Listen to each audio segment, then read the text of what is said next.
con 40 minutos. Seguimos adelante con más Arriba Gente en esta jornada con 19 grados ya de temperatura, no aumentar mucho más. Y seguimos analizando también las repercusiones del debate presidencial que tuvo lugar este domingo entre Álvaro Delgado y Yamandu Orsi. Allí hubo algún chisporroteo y sobre todo alguna molestia con algunas declaraciones y referencias del candidato de la coalición republicana, Álvaro Delgado, respecto al exministro de Economía, Danilo Astori. Sobre este y otros temas, sobre todo en materia de análisis, vamos a darle la bienvenida y los buenos días a José Carlos Maía, diputado, senador del Frente Amplio, diputado electo. ¿Cómo le va? Bienvenido. Bien, gracias por la invitación y un gusto estar acá con ustedes. Bueno, ¿qué sensaciones le dejó el debate presidencial? ¿Se cumplieron con los objetivos? Lo charlábamos hace un ratito con el senador Javier García también. Ese porcentaje altísimo de indecisos que manifestaba y expresaba ayer cifra en sus datos de un 18%. ¿Cree que se llegó al objetivo de convencer a algún indeciso por parte de Orsi? Bueno, eso se verá luego de la elección, el resultado. Yo creo que Yamandu transmitió mucha imagen presidenciable. Es un hombre que se dedicó a hablarle al país con propuestas y que no entró en ninguna de las que le tiró Delgado, que hizo lo que venía haciendo hasta ahora, que es hacer referencia al Frente Amplio. Si alguien en este país quiere decidir quién va a gobernar, supongo, claro, que tiene que ver con qué país quiere que venga y no con respecto a un presidente que mire al otro para hablar. Yo creo que en ese sentido Yamandu fue muy claro, muy contundente y en esos términos creo que al dirigirse a la gente y a sus problemas fue más eficiente en el debate. No responder a las cuestiones que tiraba Delgado de alguna manera no hace ver que quizá falta capacidad de respuesta o que justamente por esa cuestión faltó un poco más de debate en la instancia del domingo. Sí, a ver, el formato tendía un poco a eso, ¿no? Es un formato muy reglado. Claro, reglado, pero también acordado en sus condiciones, ¿no? Desde el lado de la coalición se señalaba que le hubieran preferido algo más dinámico y que de alguna manera el Frente Amplio no quería hacerlo distinto. Bueno, eso dijeron, el formato es el que se dio, el formato es el que permitió comunicar a la sociedad lo que pensaban uno y otro. A lo largo de toda la campaña lo que hubo fue exactamente lo que acabo de decir. Todo el tiempo la coalición haciendo referencia al Frente Amplio, nunca a su propio gobierno y tampoco al proyecto de país. Nosotros creemos que tenemos que dirigirnos a la gente en función de lo que pueden ser sus próximos 5 años de vida. Ese es el concepto y nadie va a gobernar por lo que el otro haría, sino por lo que tiene que hacer. En ese sentido se ha planteado y también se ha señalado hace un rato aquí el manejo de situaciones como la pandemia, como la crisis del agua que tuvimos en nuestro país, crisis a nivel internacional que en definitiva terminan afectando, y entre los dos modelos, ¿no? Una persona como Álvaro Delgado, quien estuvo al lado de la calle Pou, atravesando todas estas situaciones, contra un Yamandu Orsi que, bueno, se lo cataloga como que no estaría tan a la altura de poder llevar adelante esos manejos. ¿Cómo lo evalúa el Frente Amplio ese tipo de declaraciones? Bueno, ¿qué se responde en definitiva? Que es parte de todo lo que hace el oficialismo.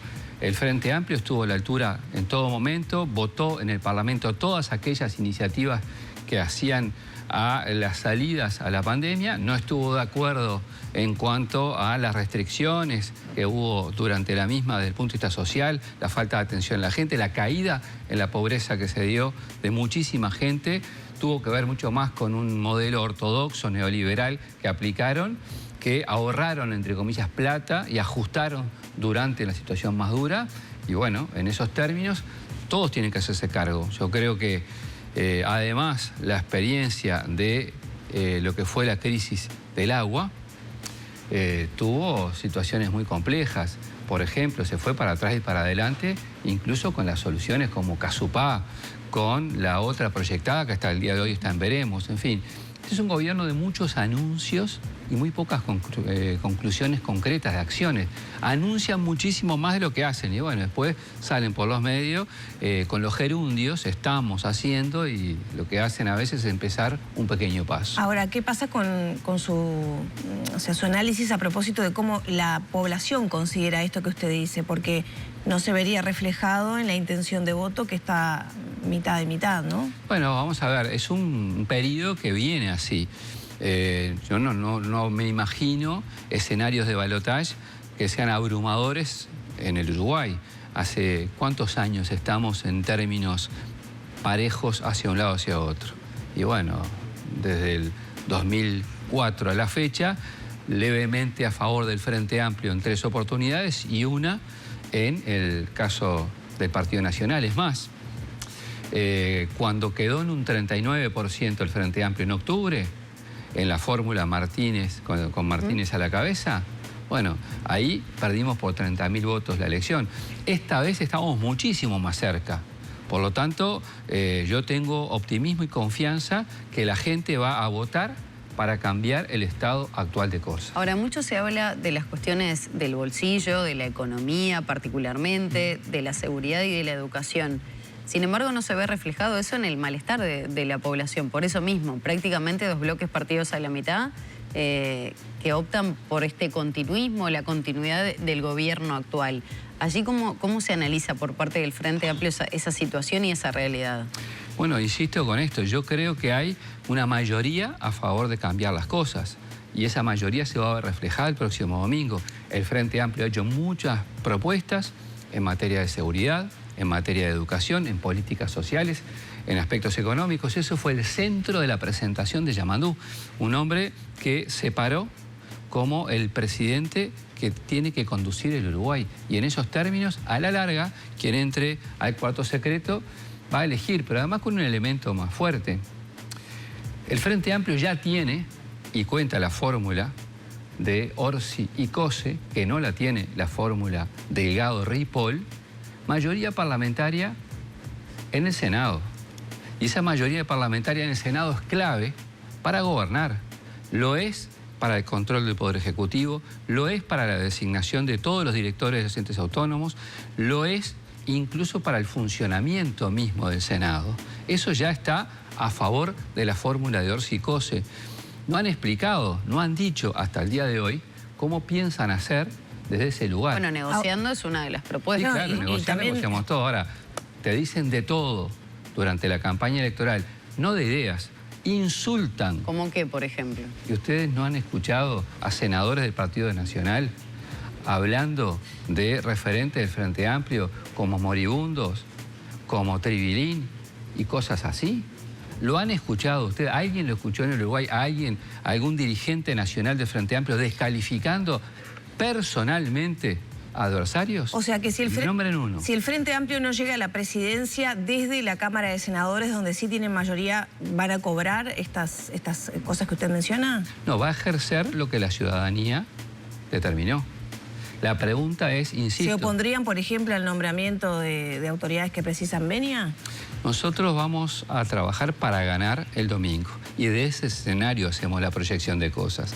Y el Frente Amplio, tanto en la oposición como en el gobierno, siempre ha tenido una actitud responsable y siempre ha dado los votos para que la gente tenga una mejor calidad de vida. Entonces, la diferencia está acá. El Frente Amplio tiene mayoría parlamentaria en un lugar, que es el Senado, y no tiene ninguna fórmula, ni Delgado-Ripoll, ni Orsi Cose en diputados. Por lo tanto, tendrían que explicar desde qué actitud, descalificando al adversario, piensan lograr mayorías. Bueno, uno de los señalamientos tiene que ver, por ejemplo, con la falta del sereñismo, por ejemplo, a nivel de la representación parlamentaria, particularmente en la Cámara Alta, únicamente está Mario Vergara. Y en ese sentido se lo acusa del peor Frente Amplio de la historia, sin referentes ni dirigentes moderados, los cortafuegos, como se pudo calificar en su momento Danilo Astori. En ese sentido, ¿ustedes qué lectura hacen? ¿Qué ha pasado por parte del sereñismo? ¿Tiende a desaparecer? ¿Pueden fugarse esos votos para otros sectores del frente? ¿Se van con la coalición? El sereñismo tiene representación en las dos cámaras, en el Senado y en diputados. Por lo tanto, está presente en el Parlamento en ambas cámaras y en ambas cámaras va a incidir. Eso en primer lugar. ¿Cuántos tiene el Frente Amplio en total? ¿Tiene 14? 13. Tiene 16. 16. Ahora, lo que digo es... 16, 9 MPP, un solo sereñista. Sí. Bueno, hubo por supuesto una enorme votación de las 609. Y eso es un dato que no solo tiene que ver con el sereñismo, sino con todo el Frente Amplio. Que es un dato que obviamente nosotros vamos a analizar luego del 24, porque es donde vos te metés más en la interna. Lo que yo puedo asegurar, y la gente ya sabe, es que en primer lugar, el sereñismo está presente en las dos cámaras. Segundo, de ganar el Frente Amplio vamos a tener una presencia potente y seria en el gobierno nacional. Y en tercer lugar, lo más importante de todo, tiene que ver con las ideas y las propuestas porque uno hace política. Y las ideas del astorismo, de Danilo Astori y del sereñismo, han prendido en todo el Frente Amplio en general, en la izquierda, en el Uruguay. Y yo digo, acá, ¿cuánto hace que, por ejemplo, el Partido Nacional no habla de wilsonismo? ¿Desde cuándo? Y no estoy hablando de representación parlamentaria siquiera. Se olvidaron del wilsonismo, ni lo nombran. Capaz que ahora salen un par de spots o un par de tweets a partir de ahora, pero no lo nombraron nunca más. En cambio, el astorismo y el sereñismo siempre ha estado presente en los gobiernos del Frente Amplio, en la acción del Frente Amplio, ha sido referencia de sus candidatos. La última más cercana, ahora, hace poquito, cuando hicimos el acto por el año de fallecimiento de Danilo, estuvo toda la primera línea de la dirigencia del Frente Amplio. Por lo tanto, lo importante son las ideas con las que vas. Hay cuadros políticos, hombres y mujeres, que llevan adelante esta línea y que tienen representación parlamentaria, insisto, en las dos cámaras. ¿Se equivocó Delgado en el debate al mencionar a Astori que estaría de acuerdo con la reforma de la seguridad social planteada por este gobierno? Primero, es una falta ética nombrar a quien no está. Eso es lo primero. Eso, el mínimo código... Bueno, dependiendo de la connotación que tenga, ¿no? Bueno, sabemos que eso no es un código que uno acepte así como así, primero. Segundo, mintió. Ustedes tienen los audios, han estado en todos los programas de radio, ha escrito y escribió Danilo en contra de la ley de seguridad social. ¿Por qué? Por una cosa muy sencilla. Se aprobó antes de su fallecimiento y él habló sobre eso. Entonces, afirmar sobre quien no puede contestar. Y en segundo lugar, mentir diciendo que la hubiese aprobado cuando estaba en vida, no estuvo de acuerdo con que se aprobara, es doblemente grave. ¿Se equivocó Mujica con las declaraciones sobre el repuesto al que hizo referencia sobre Blanca Rodríguez en caso que Cose no asumiera ese rol de candidata a vice? Se equivocó en los términos, sí, claro, sin duda. Es decir, dato de la realidad. Entiendo que lo que quiso decir era que estaba pensando en opciones para una fórmula de Frente Amplio. Los términos, sí, claro. No le atribuyo, digamos, intención peyorativa. Sí, una... Ahora, ¿cuán negativo es esto para la campaña del Frente Amplio ahora, a pocos días de la elección? Bueno, ¿Qué valoración tiene? A veces todos tenemos que pensar que cada cosa que sucede te mueve la aguja y te perjudica. Bueno, eso pasan...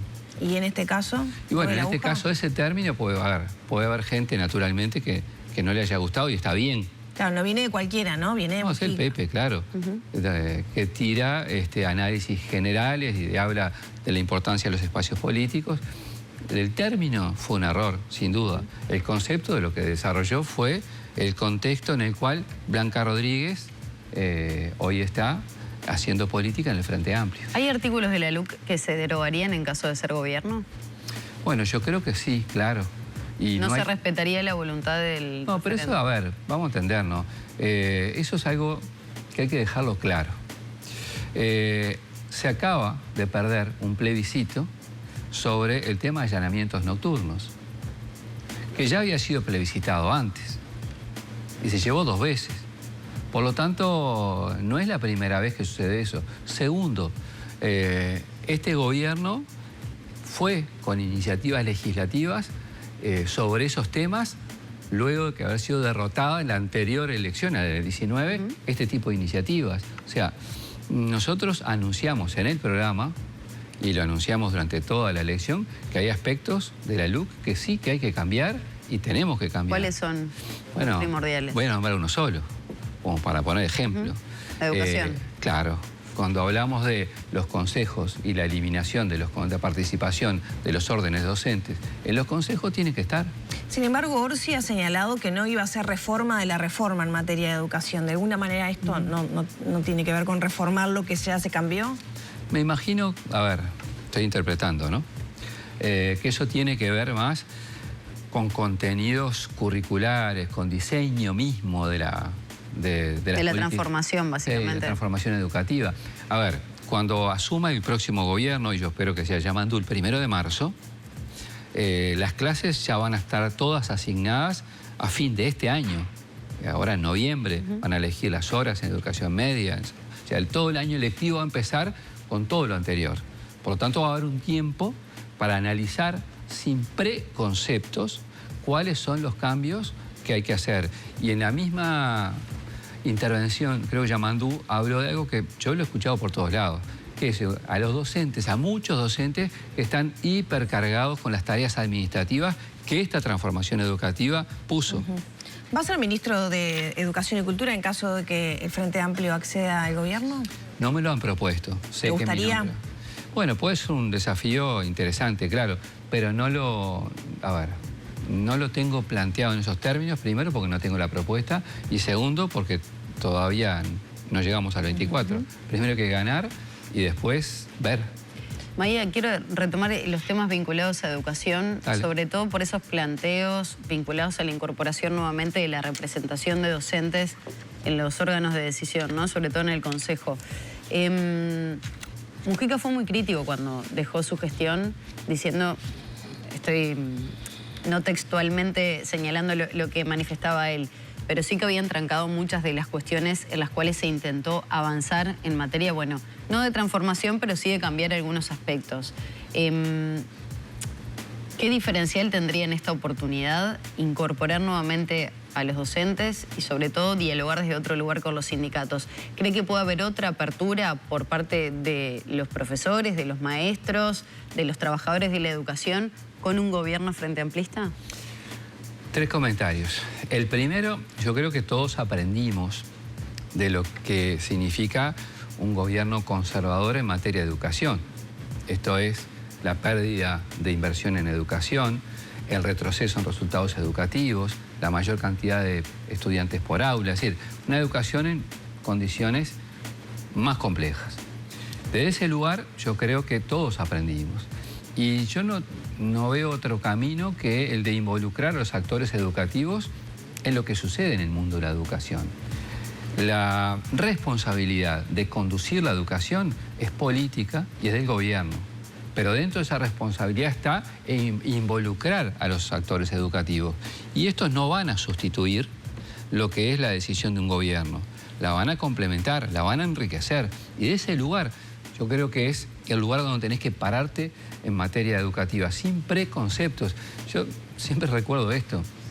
Cuando se hicieron las elecciones para los órdenes docentes en el gobierno del Frente Amplio, quien salió electo por los órdenes docentes fue Robert Silva. No fue alguien de la ultraizquierda. Del Codicen. Sí, claro. Votaron los docentes y eligieron a Robert Silva. Bueno, en este gobierno, cuando fueron a votación de lo que quedó para que participaran en el Codicen, los que ganaron por el 70% de los votos fueron las listas que propusieron los sindicatos. En este gobierno, ¿cuál fue la conflictividad grande que hubo con esta administración? Y 2 episodios complicados. Uno en torno a los docentes de San José, el otro con el liceo acá en Montevideo. Entonces, si no hubo una conflictividad grande, y yo creo que, bueno, que la relación del Frente Amplio con los sindicatos y con los trabajadores de la educación va a tender a ese camino. Maía, le agradecemos mucho que nos haya acompañado esta mañana. Bueno, gracias a ustedes. Que tengan una muy buena mañana.